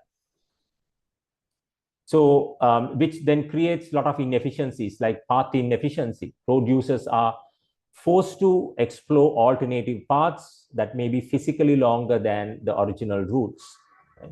And travel time spikes. The routes sometimes may not be really long than the original routes. The alternative routes may not be as long as the original routes, but due to congestion, it can take long travel times and excessive travel cost, and which in turn have a severe economic impact on the community. And other secondary impact is reduced asset life and increased rehabilitation frequency. So primary events like high intensity rainfall lead to water infiltration into sublayers of the pavement and weakening of the subgrade strength, right? So which accelerates deterioration. So these conditions increase deterioration rate of pavement distress and significantly shortening the expected life of these assets. And further, these conditions are accelerated due to shifting of traffic load from to the now the new state of the network, which is reduced capacity. Some links may be handling traffic that they are not designed to. Heavy vehicles may be traveling on links that they are not designed to accommodate. So it increased maintenance costs. So here I just wanted to highlight the key effect of disaster impact on transportation infrastructure in terms of primary impacts and in terms of secondary impacts. Now I just want to focus on transportation as a critical infrastructure. So this is very important because so this is a new focus that we should have for transportation. So without just looking at transportation as just infrastructure, and it has to be looked at as critical infrastructure. So critical infrastructure refers to essential systems or facilities and networks whose reliability is vital to the well-being and health, safety, and economic prosperity of the community. So, that's the typical definition of critical infrastructure. And different organizations and agencies identify different clusters of critical infrastructure. And whatever it is, transportation is part of that cluster. along with other critical infrastructure like water, telecommunication, energy, and food, and defense and national security, among other critical infrastructure. So why it is important to look at transportation as a critical infrastructure? Because there are several international policy frameworks that drive global community towards enhancing resilience of critical infrastructure. So now, to name few, our Sendai framework for disaster risk reduction, right, specifically aims to reduce disaster damage to critical infrastructure, right, and a disruption of basic services to resilience enhancement.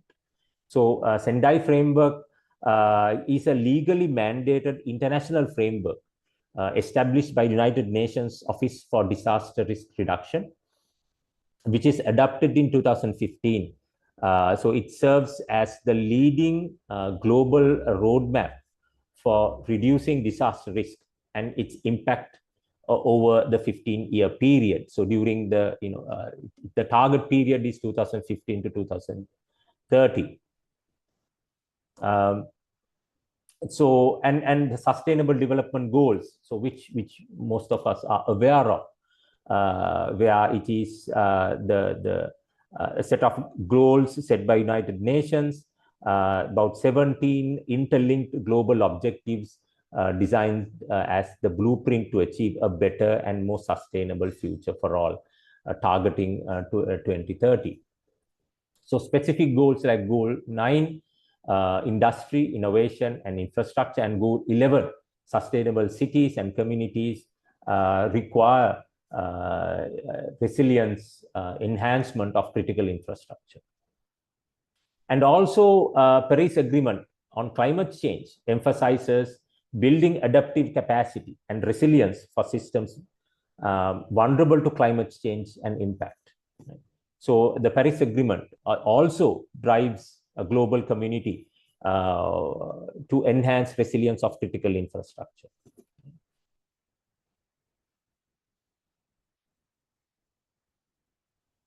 So we know how important critical infrastructure and critical infrastructures are, and the global drive towards enhancing resilience. So critical sectors like electricity, transportation, and water supply provide the indispensable services required for daily functioning. Like we all know, electricity powers our homes, hospitals, and businesses. Water supply ensures access to clean drinking water and sanitation, which is vital for maintaining health and well-being. And then transportation, as we all know and we have already discussed, facilitates the movement of people and goods, connecting businesses and supporting essential supply chains. So transportation is within this group of critical infrastructure.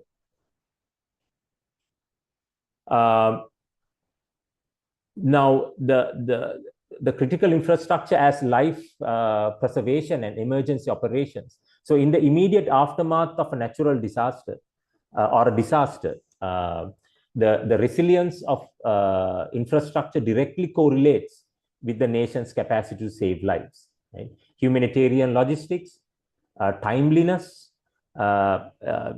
human survival often depends on the arrival time of emergency supplies. For instance, failure in the transportation network. Now, in the case of the Ditwah cyclone, as now we discussed, as it was presented, it took a long time than expected to restore the links and reach the isolated communities, which was very detrimental in terms of their well-being.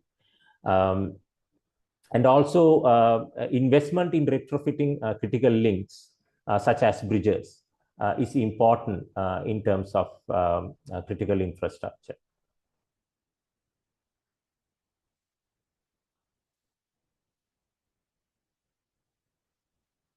And another very important aspect that we are studying is the interdependencies of this critical infrastructure.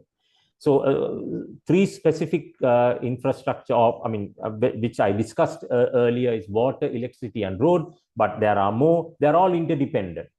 Like roads are important for water distribution in terms of providing access to pump houses, and water road network is important for energy infrastructure in terms of providing access to power plants and distribution centers.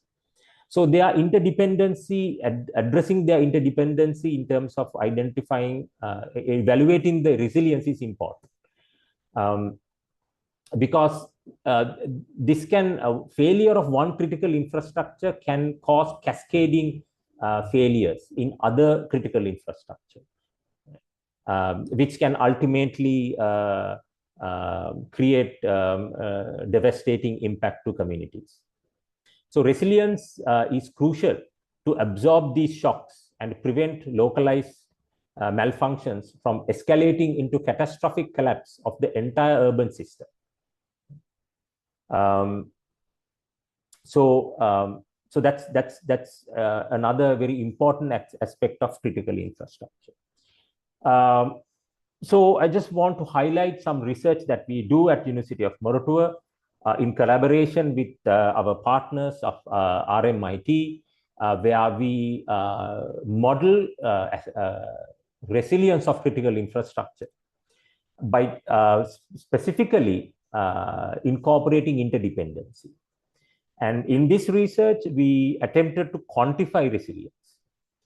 We used 4 capacity types called anticipative capacity, absorptive capacity, restorative capacity, and adaptive capacity as determinants of critical infrastructure resilience. So by using these capacity measures, we were able to quantify these capacity measures, and based on those measures, we were able to measure resilience as loss of functionality. Right? So you can see the functionality curve in the diagram below, that we were able to quantify the loss of functionality under certain disaster scenarios and identify critical components. And in this identification of critical component, what's important is that we were able to identify interdependencies. So in conventional approaches, we identify critical components in isolation. Even in road infrastructure, a particular road link may be critical in terms of road connectivity or the network connectivity or its centrality or some network parameter. But its criticality can be much more in terms of its access to and its influence on the resilience towards other critical infrastructure like water supply and energy or the electricity distribution. So that was the new knowledge that we were able to generate out of this research. So the research confirms the hypothesis on CI interdependence. The electricity sector relies on transportation for the physical mobility required to sustain and restore power grids, as well as the pump houses in the water distribution system. Right? So, like for example, if I take the example of power distribution or electricity distribution, there are interdependencies in terms of material and labor logistics, technical restoration access. So the case studies indicated that power disruptions are significantly prolonged when pathways to facilities are inundated and inadequately functional, the road access. So we did machine learning modeling. We modeled the functionality using machine learning model, and we were able to identify the criticality of transportation infrastructure, transportation critical CI or critical infrastructure, the components of transportation infrastructure appearing as critical within other critical infrastructure such as electricity and water supply. So apologize for the clarity in this diagram, but this is out of our findings in the research, where we have evaluated the criticality of power plants and power distribution centers in the electricity critical infrastructure or power distribution critical infrastructure, and we have identified what you can see here in terms of highlighted areas are transportation components, the transportation infrastructure identified as critical components for the resilience of energy infrastructure or power distribution infrastructure. So which highlights the interdependency among these critical infrastructures, and which also stresses that when we are evaluating the criticality of transportation networks, this interdependency with other critical infrastructure need to be taken into account in order to highlight the true criticality of these links. So let me again focus on the disaster management process, where now I'm going to turn to my last point, where I want to highlight how transportation is a key enabler in the disaster management process.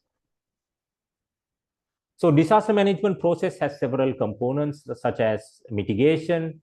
If we start from response, just after the disaster, response, recovery, preparedness, and mitigation. So in the mitigation stage, the goal is in this phase is to reduce the probability of disaster occurrence or the severity of its physical and operational consequences. So we are looking at in terms of retrofitting in critical infrastructure. So this is where, as Dr. Chamod's talk highlighted, identification of critical components is essential. And it's not to go with the conventional classification, but to follow actual criticality of the transportation components. It can be road links, it can be public transportation links, where you have to identify how important it is in terms of its criticalness to the transportation infrastructure as well as other critical infrastructure. And we have different network analysis methods, such as the giant component, connected component network analysis, and other reliability analysis, vulnerability analysis of transportation networks can be performed, and research is done. There's a lot of research in that area where criticality of transportation network components are evaluated and modeled. The preparedness stage. So in the preparedness stage, the focus is on supporting quicker and more efficient response in the immediate aftermath of the disaster. So here what's important is transportation infrastructure is important to position resources prior to disaster, in anticipation of disaster. So this can be part of mitigation as well, and also part of preparedness, where we place resources in potential locations in anticipation of disaster. Like, for example, electricity generators or water pumps in the case of floods and in order to restore water supply systems. And another component of preparedness is planning evacuation routes to ensure people can move safely and effectively when a threat is imminent, especially for fast onset disasters. So, we can, if we categorize disasters into slow onset and fast onset, evacuation is critical for fast onset disasters, where we need to take communities away from harm's way, especially like flash floods or flooding instances, hurricanes, which may not be very common in the local context, but tsunamis evacuation is essential in terms of preparedness.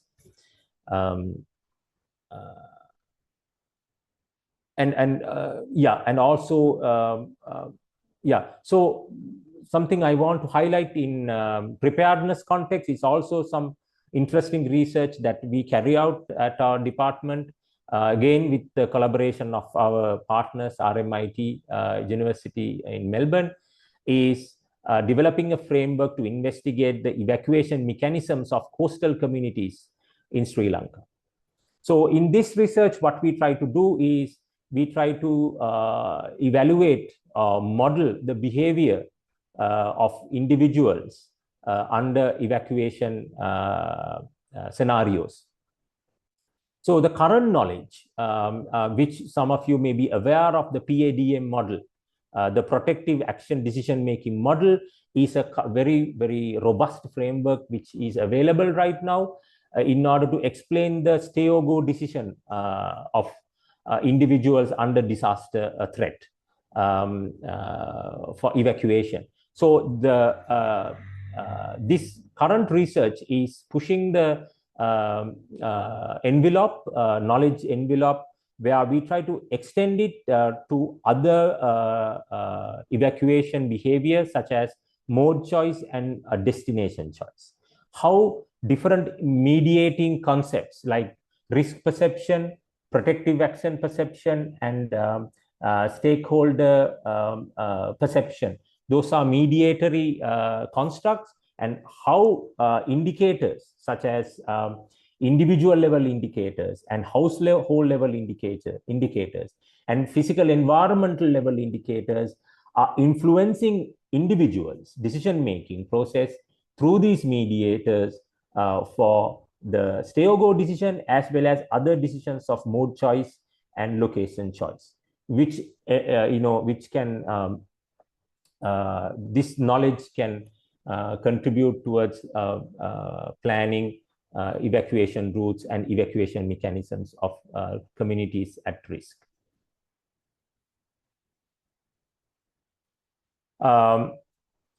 So staying within the disaster management process, so this is the response stage where we emergency response just after the disaster.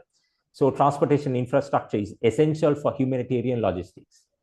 As it was mentioned earlier, several locations in the Kandy city got cut off from external sources during the disaster, Cyclone Ditwah, where immediate response was not immediate supplies could not reach, such as hospitals with oxygen as well as fuel. Supplies was not possible. And it took some time in order to restore links to supply these essential supplies. And also part of response, part of preparedness, also evacuation operations. So evacuation operations are prepared beforehand to the disaster, but they are operational and in the just before the disaster or in the immediate aftermath of a disaster. So transportation is critical for large-scale evacuation of residents from disaster-hit zones to safe shelters. So identification of proper evacuation routes, and also making sure these evacuation routes are operational in the immediate aftermath of the disaster.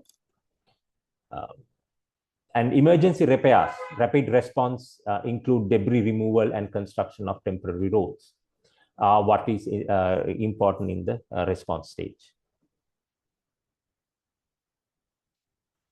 Okay, so finally, the last part of the disaster management process is the recovery stage, which is the long-term, it spans over a long time frame compared to other stages, where a long-term reconstruction, this involves the comprehensive repair and replacement of damaged assets, such as rebuilding bridges, pavement road-based sections built in a better way, as that was mentioned in the previous talk. Not to restore to the previous level, but to restore to a better level to face new levels of threat that will be emerging in the future. And also, very important at this stage is prioritization.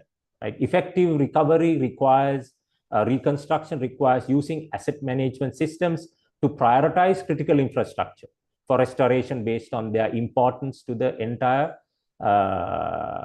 territory's functionality. So again, we come back to network analysis, which was stressed earlier also. Prioritizing network components.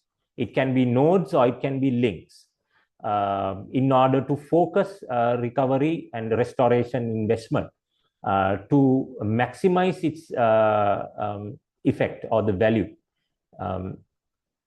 So there are a lot of new methods using new technology to identify these critical components. So I want to stress here again, when we are identifying these new critical components, we should not identify them in isolation, because critical infrastructure are interdependent. So if we are focusing on transportation components, it also must look at how other critical infrastructure are dependent on these components and weight the criticality by considering them as well. And it's also very important that we develop new methodologies to quantify resilience and use these measures to identify critical components.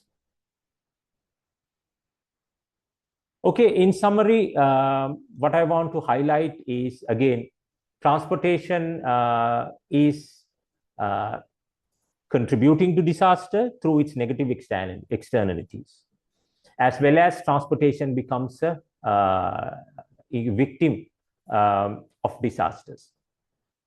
So transportation systems, therefore, is a critical component of community resilience. It's a critical infrastructure. So we should look at transportation as a critical infrastructure, as well as its dependency on other critical infrastructure, and identify and prioritize investment in appropriate ways in order to enhance the resilience of these systems to face future challenges. So with that, I will conclude my presentation. Thank you very much. And I want to thank SLTC for inviting me to share my thoughts on this important topic. Thank you very much. Thank you, Dr. Adhikari Wattage, for sharing the latest research findings and highlighting the importance of disaster management, in addition to making the transport systems disaster resilient. There are, I think, two questions in the Q&A. One is an open one, the other one directed to Dr. Chamod. Chamod can respond to that in a while. So, as the conclusion, I take this opportunity to thank both our speakers, Dr. Chamod Ditwah and Dr. Waruna Adhikari Wattage, for their insightful presentations.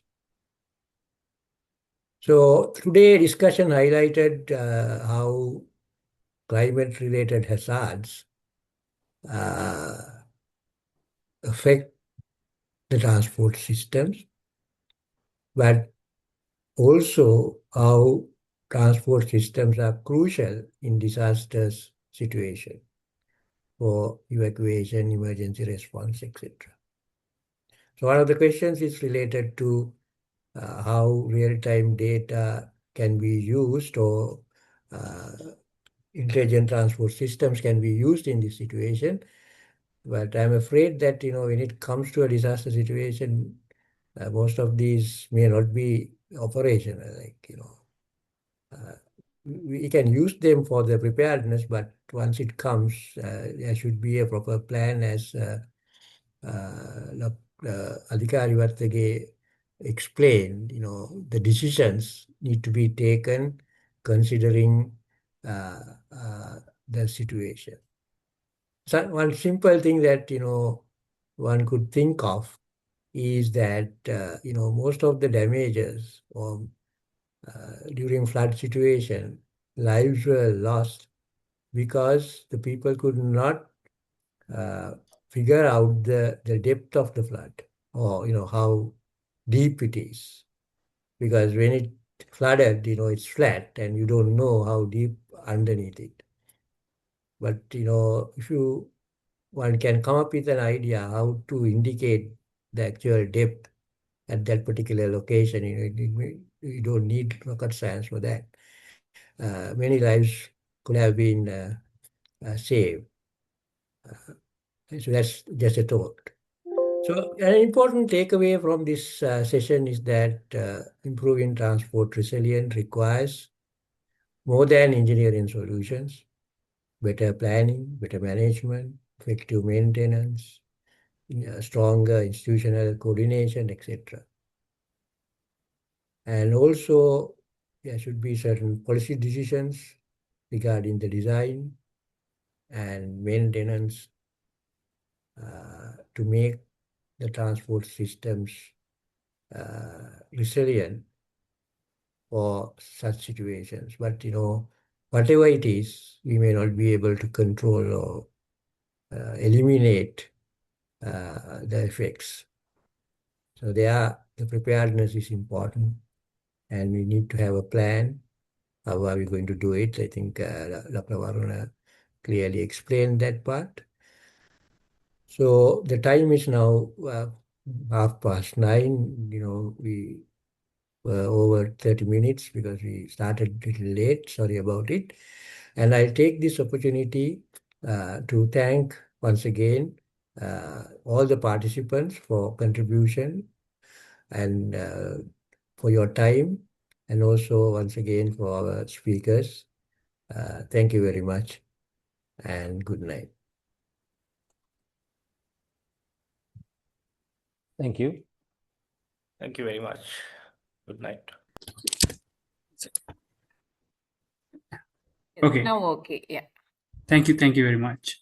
So as we draw today's session to a close, I would like to extend our sincere appreciation and heartfelt thanks to our distinguished speakers, and also to our moderator, Professor Saman Bandara, Dean, Faculty of Engineering, Sri Lanka Technology Campus, for expertly guiding the discussion and fostering engaging interactions. We also are grateful to the Institute of Environmental Professionals Sri Lanka, IEPSL, our strategic partner, for its leadership and continued support in strengthening this national initiative. Our thanks further extend to National Science Foundation Sri Lanka for disseminating the webinar through its STMIS platform, and to the Association of Commonwealth Universities for sharing the event across its global network. A special thank you to all of our participants for your active presence and thoughtful questions, which have truly contributed to the vibrancy and success of this session. And we would also like to inform the participants that e-certificates will be issued for this webinar.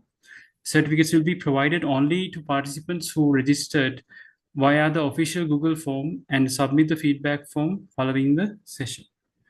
Further details regarding certificate issuance will be shared via email.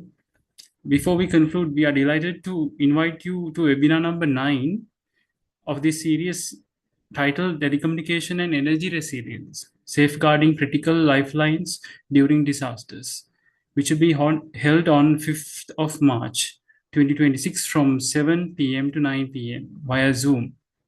This session will feature Dr. Prabhat Bandara, Department of Electrical and Electronic Engineering, University of Peradeniya, and Dr. A. Himal A. Suravira, Department of Electrical and Electronic Engineering, University of Peradeniya, and will be moderated by Ms. Dilanka Silva, Department of Electronics and Telecommunication, Sri Lanka Technology Campus. Okay, so with that, we officially conclude the webinar number 8 of the Climate Smart series Sri Lanka Awareness to Action series. You can find all the recorded sessions of this webinar series on the official SLTC YouTube channel. And if you're willing, please subscribe to our YouTube channel. And thank you once again for joining us this evening, and we look forward to welcoming you to our upcoming sessions. Have a good night.